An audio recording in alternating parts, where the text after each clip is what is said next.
auto insurance quote today. This is RTV6 News at 11, working for you. Shame on you. Shame on you. That's what I would say. Shame on you. Residents of a Far East Side apartment complex are furious. Their homes have been destroyed. Doorbell video appears to show a boy setting the fire on purpose, and police say a juvenile is under arrest tonight. That fire started late last Thursday night, June 27th. Well, less than an hour after RTV6 pressed the Indianapolis Fire Department for answers about that video, IFD announced a break in the case. And tonight I talked to some of the 8 families who are picking up the pieces of what was their home. Well, there's pretty much water damage. The ceiling looks like it's about to fall in. A lot of mold.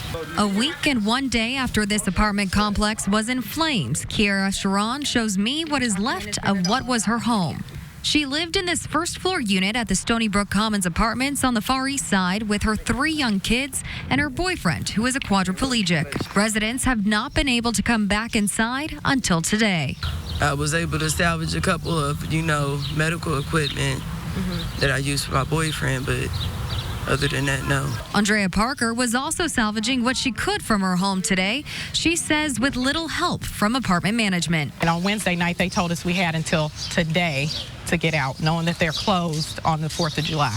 So they gave us 1 day and no resources to vacate the premises. These apartments are no longer livable for families, and residents who did call this home only have a few more days to pick up what's left of their belongings after the fire. And apartment management tells me come Monday, remediation crews will be coming to dump what's left of these apartments into these bins. While about 20 people live here, there were no major injuries from the fire, even though residents tell me the smoke alarms were not working. None of the smoke alarms in the building went off. My son actually only knew there was a fire because he smelled the smoke. Investigators suspect the fire was intentionally set, and a juvenile was arrested Friday afternoon in the case. This video is from Andrea's Ring security system outside her apartment door. Young boys are seen lighting something on fire outside, while she says her son and his girlfriend were inside. The mother has this message for the boys in this video. I would like them to look and take a good look at what they caused and all the damage that they caused to all these families, displacing them. And in like my case, I lost everything, pictures of my family, things I can't retrieve, I can never have back again. And to think, look at my son, you could have killed him. He had to jump off the balcony. He was face to face with a fire because you wanted to behave in this manner. What did you get from it? What did you gain? Nothing. And apartment management tells me they will accommodate residents who need more time to get their belongings from their damaged apartments. And working for you, we checked Indiana and Marion County codes and ordinances. They say it's up to management to install working smoke detectors and maintain them. Tenants are responsible for monthly tests to make sure they are working. But people we spoke to say there have not been any maintenance workers to respond to those issues. As for the smoke alarms in the hallways and common areas of the complex, management says they were not aware of any problems, and they're waiting on a final report from fire investigators. Now to the forecast. Rain poured in parts of central Indiana today. Right now it's dry. Kevin is tracking our next rain chances tonight. And we flash back, boy, that heat and humidity, incredible this afternoon. We had a heat index of 99. 90, the actual high temperature for the 5th time in 2019. We're still at 78. It won't cool off much tonight, and with the humidity around, an isolated thunderstorm is possible overnight. Patchy light fog, especially if you had a downpour earlier today. Temperatures will stay in the 70s. We're quiet right now. I think tomorrow afternoon is the best chance for thunderstorms. Temperatures, they'll be back in the 80s, just depending on the timing of the thunderstorms. That will influence the actual time for our high temperature. Tomorrow, rain chances pretty high. They decrease as we get to Sunday, and we've got a couple beautiful days coming up Monday and Tuesday. More on your Saturday storm timing soon. Well, summertime. It's like you've been in the Bahamas with no shade all day and all night. A reminder of your rights if you're forced to sweat it out this summer. The Marion County Health Department is cracking down on landlords to make sure they fix broken air conditioning units. The department says if you have an AC unit in your apartment or rental, it must be in working condition this week. The health department issued an emergency order to Emerson Place Apartments, giving it until July 3rd to fix the problem. But tenants like Troy Hollyfield still do not have working AC, forcing them to go to great lengths to stay cool. Right now, to leave the screens open, put as many fans as we can get to circulate some air going through, put ice or cold rags on and try to stay as cool as you can with the situation. The office at Emerson Place was closed today. The health department has issued 113 orders for broken air conditioning since May 3rd. 31 were considered an emergency. Those are typically reserved for when someone is elderly or has a serious medical need for AC. A program to help keep kids safe and out of trouble kicked off tonight on the northeast side of Indianapolis. The Safe Summer Initiative is part of efforts to prevent violence in the city. Local community groups provide activities for young people. Tonight, kids were invited to hang out at Frederick Douglass Park. Organizers say the events are supervised but not policed, and there's something for everyone. We just really want to create an environment where people don't feel scared, more like a family picnic, backyard type thing. Just to come out, play basketball, kickball, soccer, art, poetry, eat, history classes, all that. We just want to have a good time, and we want to make sure that we're leaving a positive impact on our young people today. The program was previously called Safe Saturdays. City leaders say it has expanded thanks to an overwhelming response from the community. Activities will be offered through August 10th, possibly longer. We have a complete list of those locations right now on the RTV6 app. And while city and community leaders work to prevent violence, one organization is offering support to families impacted by violence, specifically mothers. The support group, A Mother's Cry, is made up of women from across Indianapolis who have lost a child to violence. Organizers and members say group meetings are a place where mothers can share their grief or try to forget about it for a day. What we try to do is provide an atmosphere where the mothers can feel safe to come in and share their stories, to begin that healing process, where they're safe to process their raw emotions, to share each other's stories, find encouragement and strength from one another. Some days we might not even talk about our children. You know, they pamper us and, you know, do activities, you know, to help us stay focused on our everyday life and not stay stuck in our grief. A Mother's Cry is part of the Ross Foundation. The group meets every third Saturday of the month. If you'd like to join, you can find a registration link by going to the RTV6 app and clicking on this story. Gone, but not forgotten. Today, the city honored the memory of an IMPD officer killed in the line of duty 5 years ago today.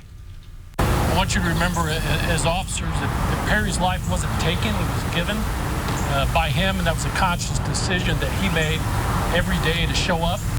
A suspect shot and killed Officer Perry Wren in 2014 while he responded to a call at East 34th Street and Forest Manor Avenue. Friends, family, and city and police leaders celebrated Wren's life and legacy at Crown Hill Cemetery, where he is buried. The man convicted of killing Wren is serving a life sentence without parole. 2 IMPD officers are getting new rides, but instead of lights and sirens, they come with saddles. The Mounted Patrol unit has 2 new horses tonight thanks to a donation from HGTV's 2 Chicks and a Hammer. Mina and Karen say they wanted to give back to those who protect and serve. Mounted Patrol horses usually cost at least $5,000. If you remember last year, we had a couple past years with horses retiring age, getting up there in age.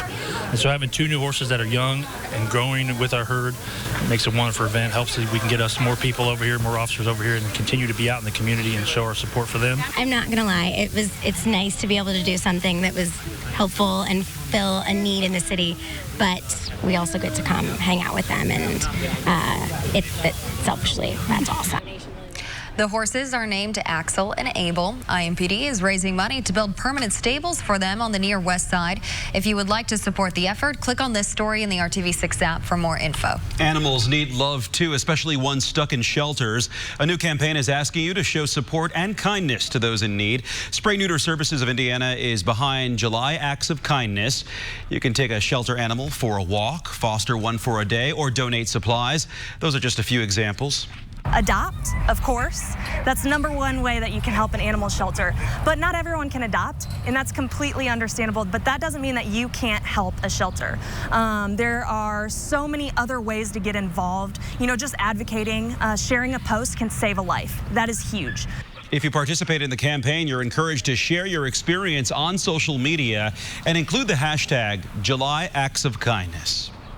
It's not always effective to just let somebody know. You know, sometimes you just got to go do it, and then other people, sometimes you got to lead by example.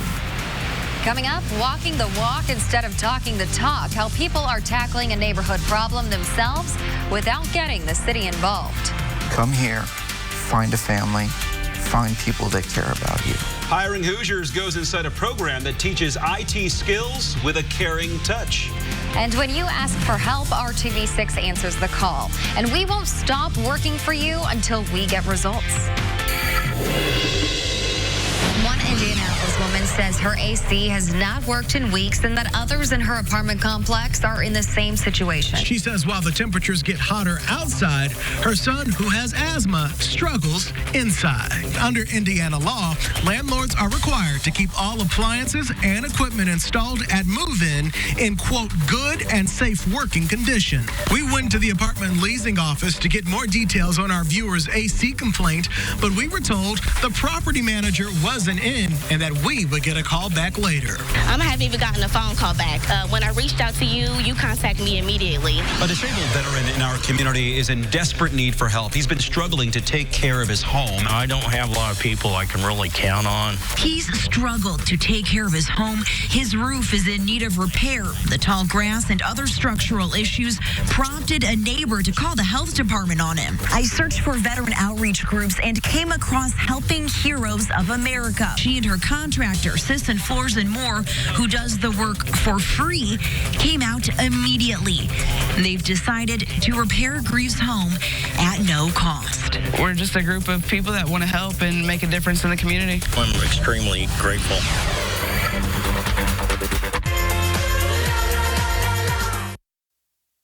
This is RTV6 News at 11, working for you. A reminder tonight, Shark Tank is coming to Indianapolis. Producers will hold an open call on July 16th at Indianapolis Motor Speedway. For more information, you can go to theindychannel.com.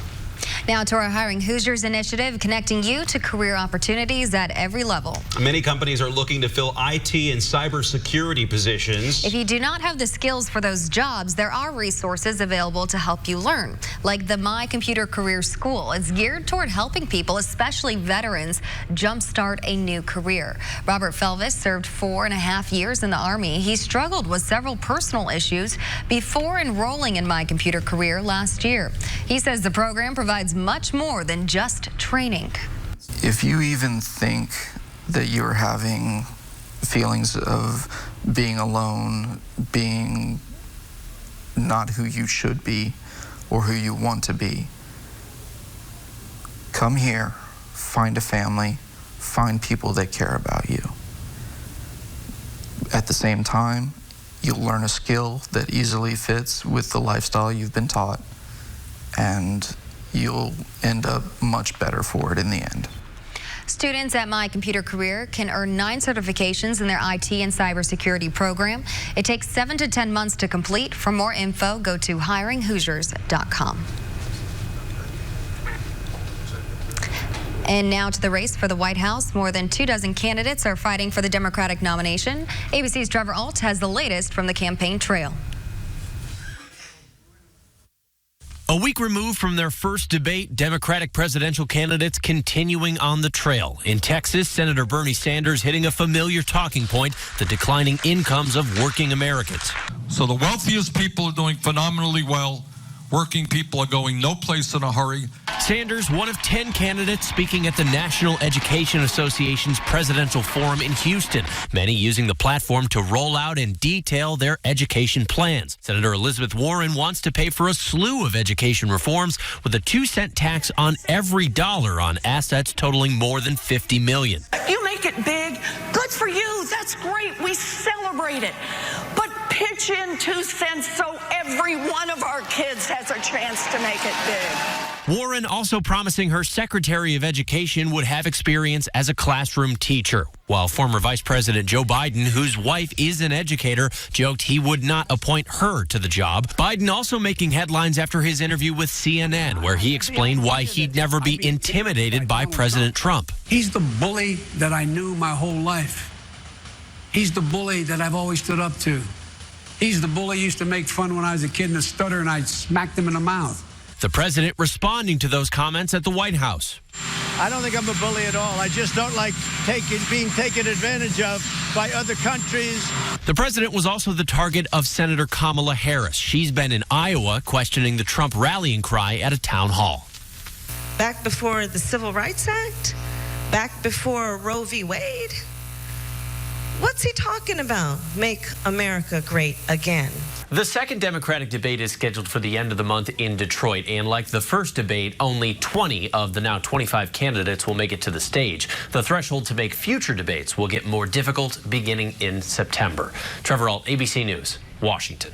2 18-year-old men charged with setting an American flag on fire on July 4th could be behind a string of other possible arsons. Fishers police arrested the suspects this afternoon, hours after someone discovered a large flag burned at the Nickel Plate District Amphitheater.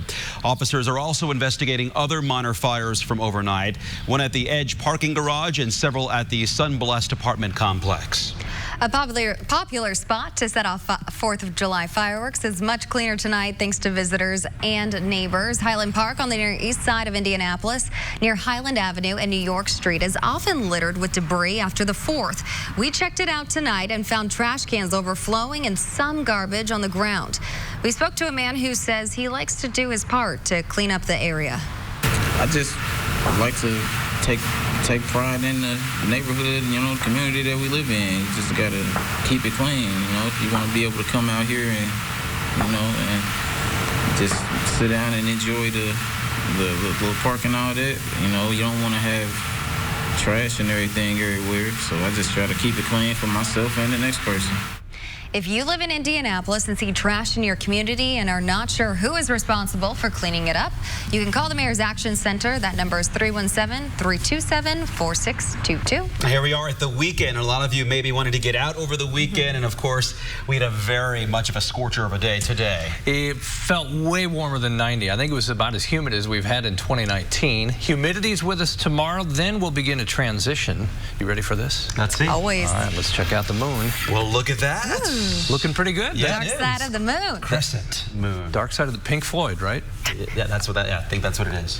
No, I mean, didn't they write that song, Dark Side of the Moon, or it was their album or something? I mean, I'm a Christopher Cross guy, okay? For me to know Pink Floyd's a pretty big deal. Beautiful sunset this evening before the moon came up. My dad snapped this picture. Look at that. Nice reflection off the water. Everything looking good. Some of you didn't see a great sunset because you still had thunderstorms. I understand that. 75 in Marion, 77 in Frankfort. These are current temperatures. Very warm and will stay that way overnight. Humidity remains very high. It will slowly start to change Sunday, and you really feel the difference Monday and Tuesday. Winding down, the showers, thunderstorms that put 2 inches of rain down in portions of Knox County are finally fading. We also had heavy rain just north of Anderson early in the afternoon. As you look at the morning hours tomorrow, the thunderstorm chances will increase early afternoon, first to the north and west, then drop to the southeast. I'll finish that timeline for you in a second. Probability of rain is greatest tomorrow in the afternoon and evening. The rain chances are low Sunday. Then I think we have Monday and Tuesday off without any rain before we get to a chance of thunderstorms in the middle of next week. Temperatures back off the daily push to 90 degrees. We'll be close tomorrow, but I think the thunderstorms will stop that from happening. We've had 5 days now where temperatures have reached 90 or above. Monday and Tuesday, the most comfortable days, whereas the humidity will be in the oppressive range tomorrow. Not good, in other words. It will be much better Monday and Tuesday. Thunderstorms tomorrow afternoon into the evening. Temperatures well into the 80s. Pick up that timeline there. Your 1 o'clock o'clock, thunderstorms blossoming, dropping south by 4 o'clock, 7 o'clock in the evening, starting to push into the southern third of the state. Just like today, any thunderstorms that develop will have the potential to produce some torrential rainfall in a brief period of time. Temperatures tomorrow above average, upper 80s. Sunday, the chance for rain in any one spot just 20%. Most of us will stay dry. Temperatures, they'll be in the mid-80s for an afternoon high, and then early next week, temperatures with cooler conditions with lower humidity. In other words, will feel cooler. 85 on Tuesday, low humidity, probably the best feeling day. Then we're back close to 90 Wednesday with the next best chance for thunderstorms. 7-day forecast. As you look at this, we were thinking about the moon. It made me think the 16th of July is when we'll have the next full moon. Next best chance of thunderstorms aside from tomorrow will come in the middle of next week. All right. Thank you, Kevin, for that. Good to know. We have Brad Brown standing by, and we're talking baseball tonight. Thanks, team. Heading into the weekend and heading into the All-Star break, one of the Indianapolis Indians coaches is going to the Major League All-Star game. How is that all happening? Well, it's a great friendship that goes back a lot of years with one of the Major's biggest stars. That's coming up next in sports. Back to School Family Day and Chiodas. And good evening, everyone. Thanks for staying up with us tonight. Baseball's big leagues reach the All-Star break next week. The Indians will have a trio of their players going to El Paso, Texas for the AAA showcase. As for one of Indy's coaches, he'll be going to Cleveland as he's been given a unique opportunity to be part of the Home Run Derby. Here's a closer look in tonight's Sports Extra Spotlight. That one driven out to left. Josh Bell is putting up MVP-level numbers for the Pirates this season. Not that long ago, we saw the same talent right here in Indianapolis. He drives it deep to right field. It is soaring. It is soaring. It is way back. It is gone. Home run. No doubt about it for Josh Bell. Bell played in 2015 and 16 with the Indians. Since getting his call to the majors, he's been on a meteoric rise. It's not a big surprise to Indians assistant hitting coach John Schwinn. There's something special there, and you can see it first 2 minutes you're with him, and then when you actually get a chance to see him work, it's just it's a whole different level. So yeah, not surprised that he got there. Schwinn and Bell were both part of the Pirates' 2011 draft class. Went through injury rehab together at one point. They were roommates as well. Josh was even part of John's wedding ceremony. He's a caring person. He really does truly. He loves the game, but there's a lot more outside of baseball that he cares about. And sometimes we get put in this bubble and you think we're just baseball players, but he's a human just like everybody else, and he really cares about people. So when Bell got the invite to be part of next week's Home Run Derby at the All-Star game, he gave a friend a call. And now the Indians' hitting coach will be pitching on a massive stage. You're not used to tossing in front of 40,000 people. Do you have that in your head yet? Yeah, I mean, it's definitely going to be an experience, and, adrenaline is definitely going to go up, and we're going to have to slow each other down, and I think that's the best thing, is I think we know how to communicate that to each other. The Derby has become baseball's summer showcase. Schwinn will get a chance to share a bit of the spotlight with one of baseball's rising stars. We've talked about it a little bit in terms of the strategy of the pace of it and where he wants the ball and, what his plans are, what side he's going to hit on, whatnot. So, yeah, there's a little bit of strategy, but I think the big thing is that you can't really compare it until you get out there. So obviously there'll probably be a little adjustment period, the first few pitches, and then we'll get the ball rolling. 16. Bell is leading the National League in several offensive categories, including RBI. His 59 extra base hits is not only a Pirates franchise record before the All-Star break, but it is a pace that was last set by Babe Ruth and Lou Gehrig with that kind of number. He is one of 8 players that will hit in the Derby on Monday night. Hopefully, Schwinn has to throw a lot of pitches, could be upwards of 100 or so, if it all falls together just right. Indians are home all weekend as well. Their All-Star break starts on Monday. Time for final break. Back to wrap up the news at 11. Next. And only Ashley Home Store. This is home. 88 tomorrow. Thunderstorms most likely in the afternoon into tomorrow night, so your outdoor activities may get interrupted. Less likely that happens on Sunday. Don't get frustrated. It'll be beautiful Monday. It'll be okay. And it's the weekend, so you can't get too frustrated, right? I don't know. Well, thanks for choosing RTV6. Have a great night, everybody. Good night.